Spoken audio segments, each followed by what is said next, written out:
I want to make another guess. Shoot. 1. 1. That's it.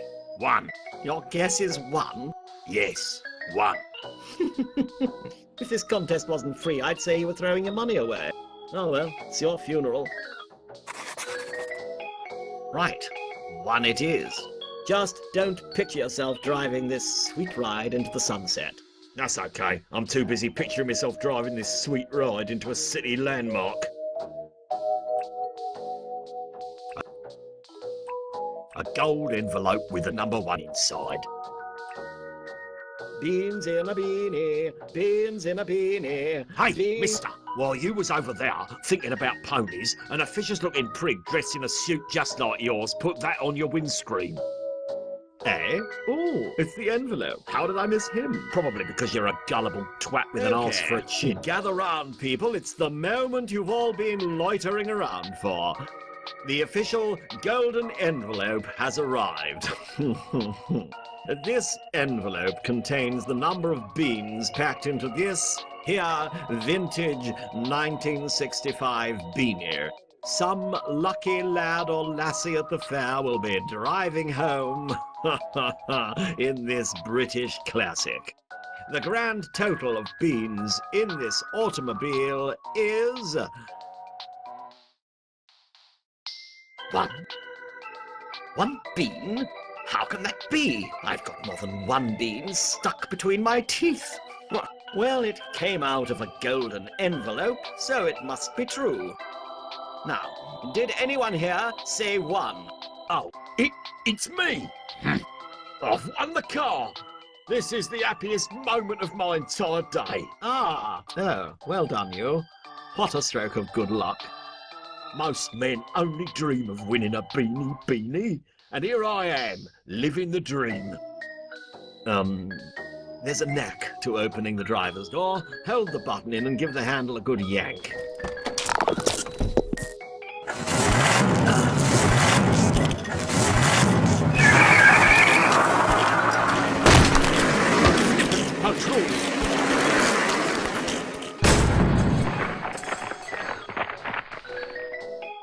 Were there beans in the petrol tank too? Could that even happen? Oh!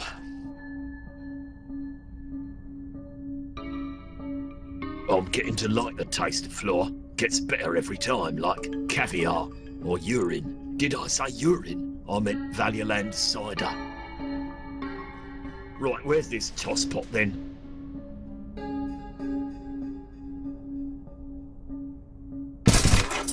Locked. Little devil stronger than I thought.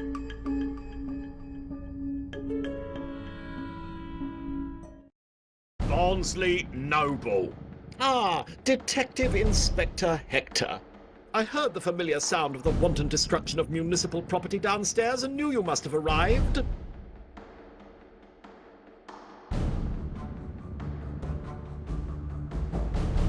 I had you pegged as the baddie from the first time I met you in episode 1. And that makes you clever, does it? Well, a bit, yeah. Tell me then, why didn't you just arrest me in the park? Could have saved yourself a heap of wasted time. Yeah, can't say it hasn't made for a good story.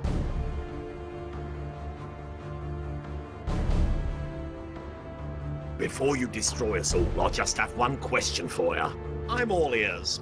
The chances are that question will lead to more questions. That's okay, I love a good chit-chat.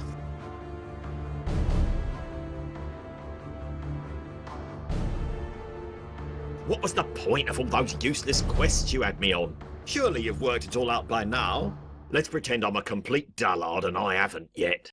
Shouldn't be too hard to imagine. Ask away.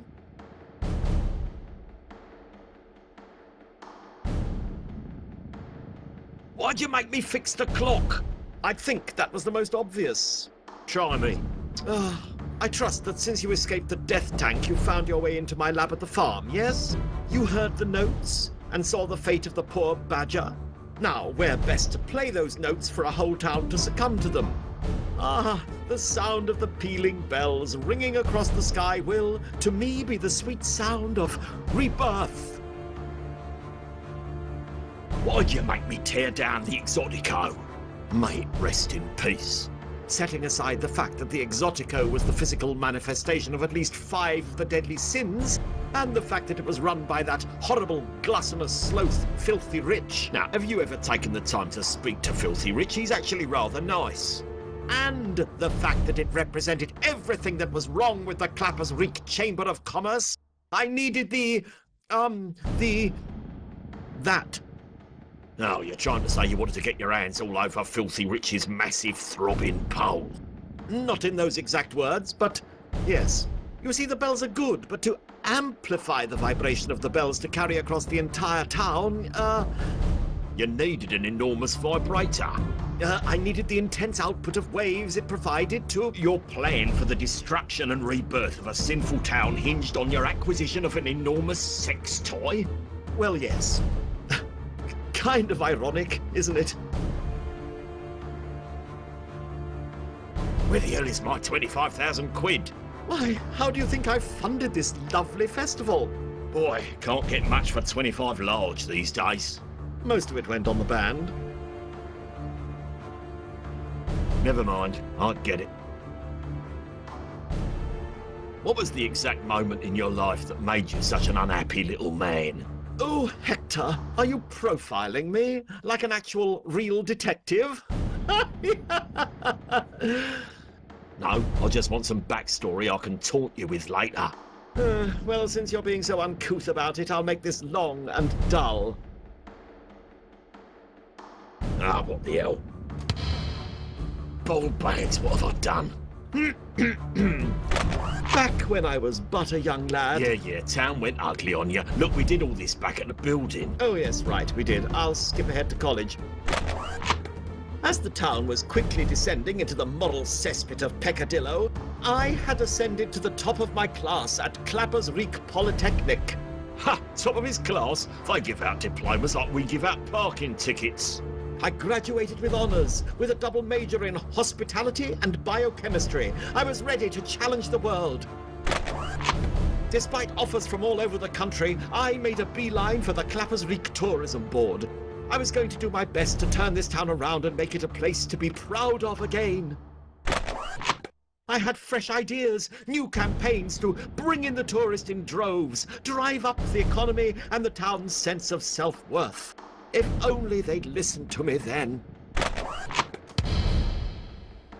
The town got worse. All tourism funding was poured into the ill-fated Clappers Reek Charity Casino, and so began the avalanche effect. Crime, corruption, sin, debauchery. The town had slipped down a canyon so low that there was no way out. Except to keep digging, of course. Digging until you get so low you emerge out the bottom. And that's where Arsenal will punch through. What exactly is in those badges? Ready for another flashback? All right, get on with it. After the collapse of the tourist board, I hung up my hospitality coat in favor of my other college major, biochemistry. You see, I had a profound vision. Tell me, Hector, what is it that makes some people cheerful and others grumpy? Accessibility to pharmaceuticals. You're actually not that far off. It's a chemical imbalance in the brain. Take any behavioral disorder, autism, Asperger's, OCD, ADHD, all can be modified by restoring a chemical balance to the brain through medication. Right, so if it works for them, why not arseholes too? Exactly. What if I could isolate the gene or synapse that causes impoliteness, sarcasm, general ill will? Would be putting me out of a job. But isn't that a good thing? Not to my wallet. I'd have to learn an actual skill, like timber joinery or Microsoft bleeding Excel. After years of searching, I finally located the corner of the brain responsible for rudeness, disrespect, and deceit. I dubbed it the occipital lobe. I would have gone for the ectoral cortex myself. I hadn't met you yet. Once I'd found that, my goal was to synthesize a counter-agent, Nicetol. Anyone exposed to Nicetol would have the occipital lobe physically shrink and become, in a word, nice. But what I discovered was quite the opposite. You see, it's much easier to enhance the qualities of the occipital lobe rather than suppress them. I carried out illicit tests on animals and in some cases humans, and everything and everyone became angrier, meaner, less patient, and more violent. In short, a complete arse.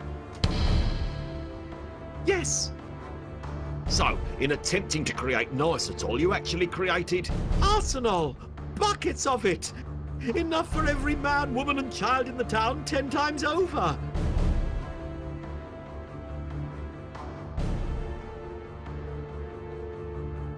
So that's your plan? You're gonna turn everyone in town into arseholes?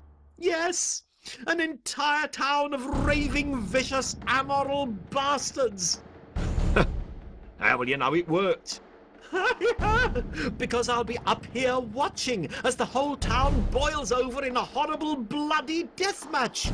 I've decided that this town is beyond saving, so I've decided to wipe the slate clean and start again.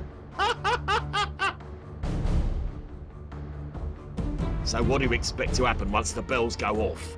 Chaos, disorder, mayhem, wanton destruction, and yes, murder. The town will devour itself in its own horrendous bastardness, the likes of which not even you could imagine. I don't know. You should see my dreams. And then, when the whole town lies dead, I'll emerge triumphant from my tower and build a happier, friendlier Clappers Week from its ashes. Claptopia. Where will you get the happy people from to repopulate it? Canada.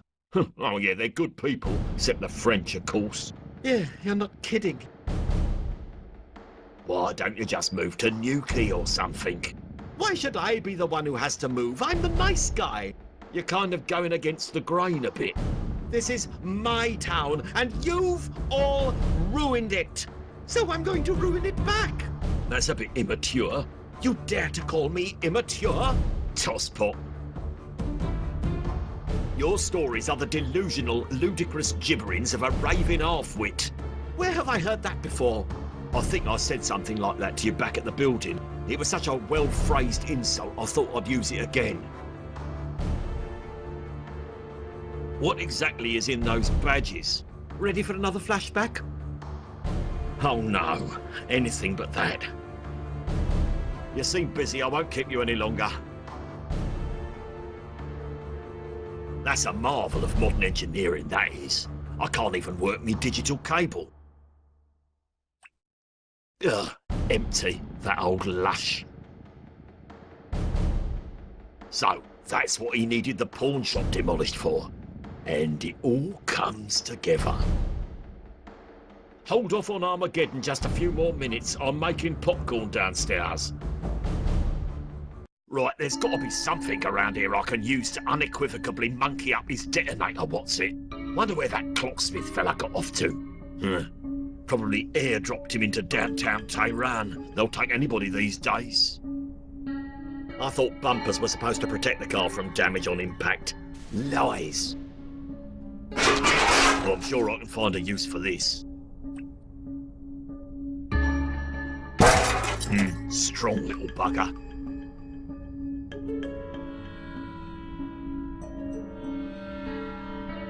Oh, I ain't touching that with me bare hands. I like me fingers too much.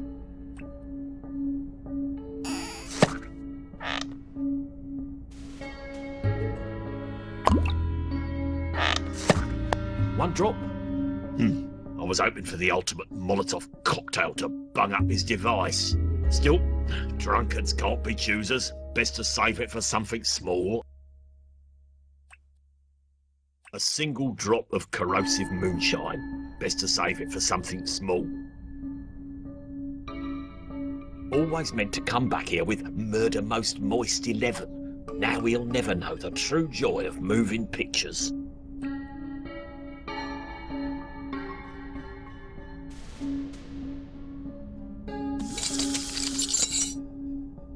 Sometimes a drip is all you need. Imagine what this could do for the chrome on me caravan. Now, let's see if there's anything useful in it. That ruddy little Borko from the Preservation Society. I'll rip the Borko bloody smile from his Borko bloody Borko face. Oh, hello, it's you.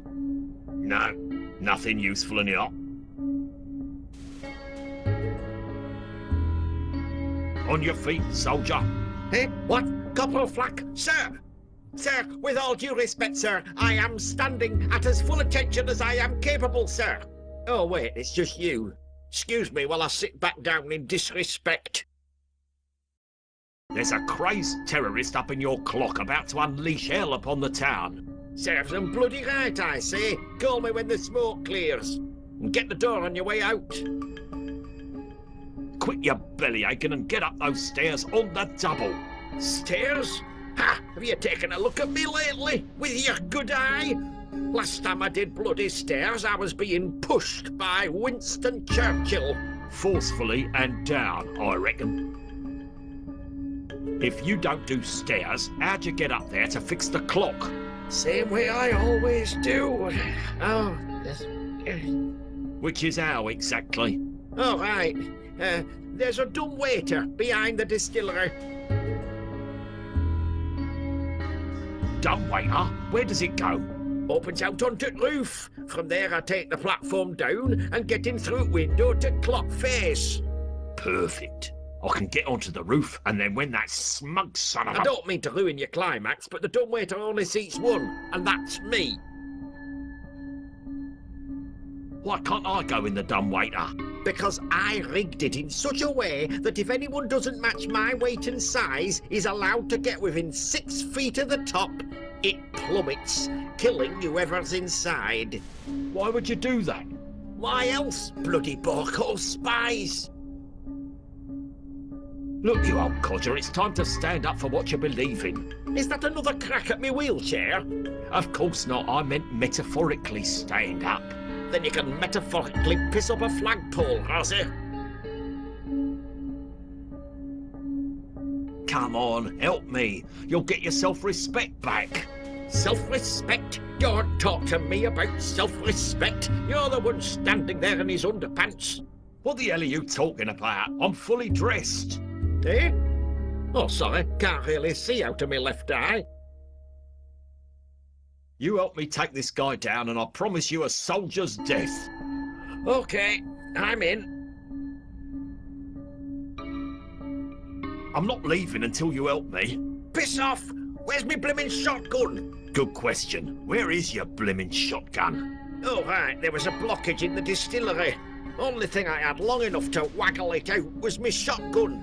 Melted the shells and kablooey! Ears ringing like nam all over again. Or was it Gallipoli? Oh, they all run together now. Barely hear you and your eye bleeding in front of me. I need your help to unfix this clock. You what? It's only been running for a bleeding day. Have you got any weapons in this place? After losing the shotgun, all I got left are my wits. So we're unarmed then? Well, pretty much. Hang on. What was that noise in your head? What's this? Yeah, just another one of me old war stories. You don't want to hear it, I don't expect.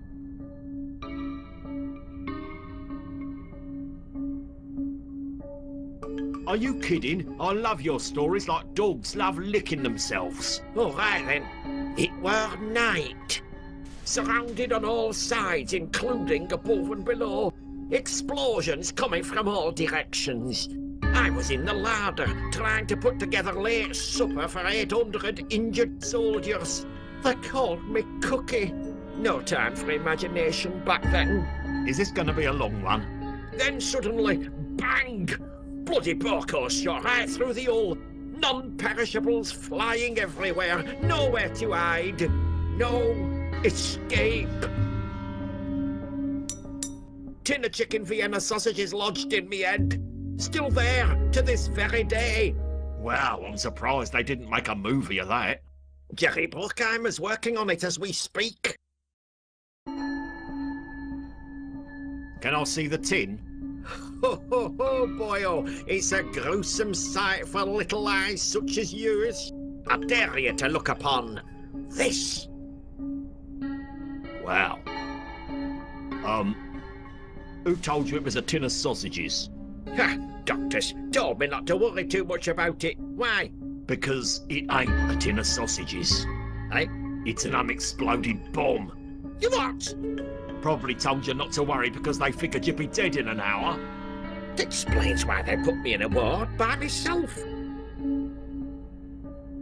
Can I see the bomb in your head again? Oh, if you don't mind, can we keep calling it the tin of sausages?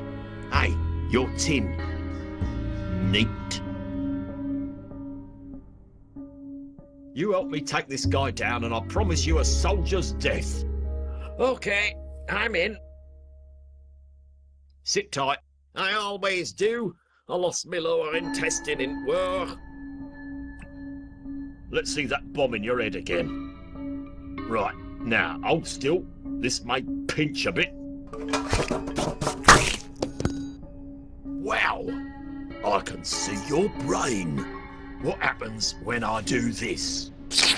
Wow, see your leg just then? That weren't my leg. Oh. Okay, nice and easy. Yeah, I wouldn't be too worried about nice and easy.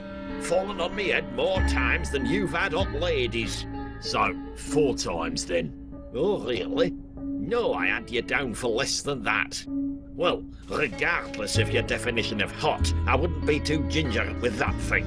Around this long. Should take one hell of a wallop to set that bugger off. I'll keep that in mind.